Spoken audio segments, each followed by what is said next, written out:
What's up everyone? It's me Kuya Ken and right now inutusan tayo ng ating modra na sundin ang ating pinsan.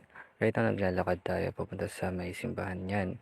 Nakikita po natin na medyo okay naman siya, medyo madumi lang, may mga naka-parking. Pero as you can see na yan, may mga naka-parking naman siya. Okay naman and hindi naman siya gaano kalinis kasi nga kakatapos ng umulan and I know na mahirap maglinis kasi nga tag-ulan tayo.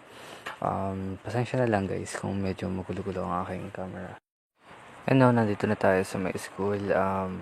Makikita nyo naman sa may mga gilid yung mga room. Gumanda naman siya after ilang years ng pagka-graduate namin. Makikita nyo yung Villa Abuyon. Yes, medyo magulo ako mag-camera kasi nga dali-dali ako. Naghihintay ako ng parang ilang minuto din naman, mga 20 minutes before ako maka-uwi. Kasi nga, ang tagal, pinapabasa pa at kakataos lang ang exam ng mga bata.